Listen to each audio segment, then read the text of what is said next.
Something nobody tells you when you're working on a project is how easy things can go off rail. I started working on my game Nekopirate just after I published A Pretty Yacht Bunny. That was 3 years ago. Wow! Sure, the pandemic messed up with the fabric of time, and we kinda feel like we have 2 years missing from our life, but still, it is a lot of time. This is normal for any game, especially if you are a solo developer, but I don't like it, and when I realized it has been this long, I kinda went into a soft depression and started focusing on all sort of other stuff except for my game. It has been a few weird months for me. I did publish another game on Poki and work on other projects. I needed a break from Nekopirate, and more than anything, I needed to find a way to be more productive with my time. The good news is, it worked, and after that break, I'm back to Nekopirate with a clearer vision and more confident than ever that I can finish it much faster. So let me tell you how I approach going back to my game, falling in love with it again, and what I have been doing the last couple of weeks. Let's begin. Finding your mojo.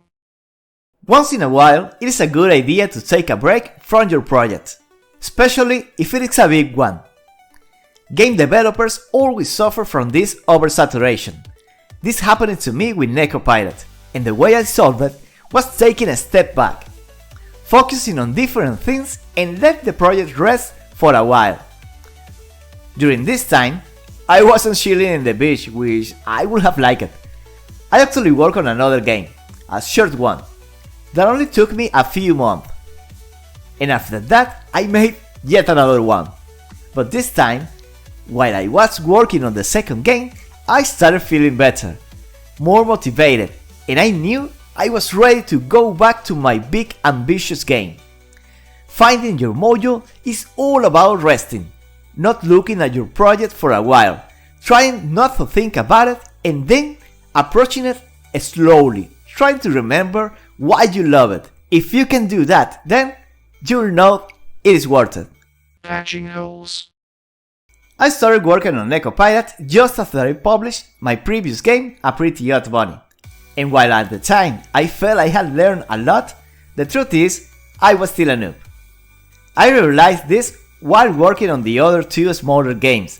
I started to think this is actually easy to do. I remember it took a lot longer before, and when the time came to go back to Nekopirate, I checked the code and realized it was a mess. Lot of things needed optimization, and lot of things were more complicated than they needed to be. So I decided to start by fixing and cleaning the code as much as possible. With the experience I got from the 2 short games, I noticed that Nekopirate isn't the monumental game I thought it was. The game scope felt more manageable, and suddenly I was more confident that I could finish it in a few months. That's what getting better feels like. Checkpoint. Once I was done cleaning the code, the first new thing I worked was the checkpoint system. You see, Nekopirate will have relatively long levels, so it needs to have at least one checkpoint mid-level to make sure players don't get frustrated. I implemented a simple system to save player locations and get them back to it after a game over. If you wanna know how I did it, I have a tutorial explaining the process in detail. It is really simple. You should check it out. Collectibles. Apart from the new checkpoint system, I also finally decided to replace the currency of the game from coins to sushi. You know, I wanted to use coins because it is a pirate game, and what do pirates love the most? Apart from rum? Gold, of course. At first, it seemed like a good idea, but also coins are super overused. Blame that to that plumber guy. Everybody uses coins in their games. Even if it felt right for this one, considering the theme, I still felt it was lazy and wanted to make it more unique. So I had this art from different kind of sushi I wasn't using, and thought that was a great fit with the cat theme and all, and also makes the game more unique. What do you think? What's next? Now that I'm back in business with Nekopirate, you might be wondering what's next. Well, The game will be coming to Steam first. I'm thinking of releasing the first episode on early access. I think that will be a great way to test the game and get some player feedback to make sure the game reaches its full potential. I still have 3 more episodes to go, but I'm confident once the first one is out, the others will be much more easy to complete. I'm more in control of time now, and after finishing 2 games in less than 10 months, I have the confidence to tackle a bigger challenge like Nekopirate.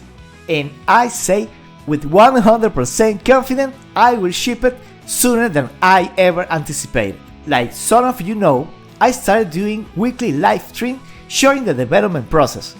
Feel free to join us every Wednesday for a behind the scenes look at the development of Nekopirate. Right now, I'm focused on updating the graphics and debugging. The idea is to have episode 1 ready in a few months and putting it out there for people to enjoy. Wish me luck. Well, if you got this far, thank you for your support and I hope you enjoy your time. If you find this video useful or entertaining, please consider subscribing, liking, belling. That stuff really helps. As always, thank you for watching and I'll see you all in the next one. Bye!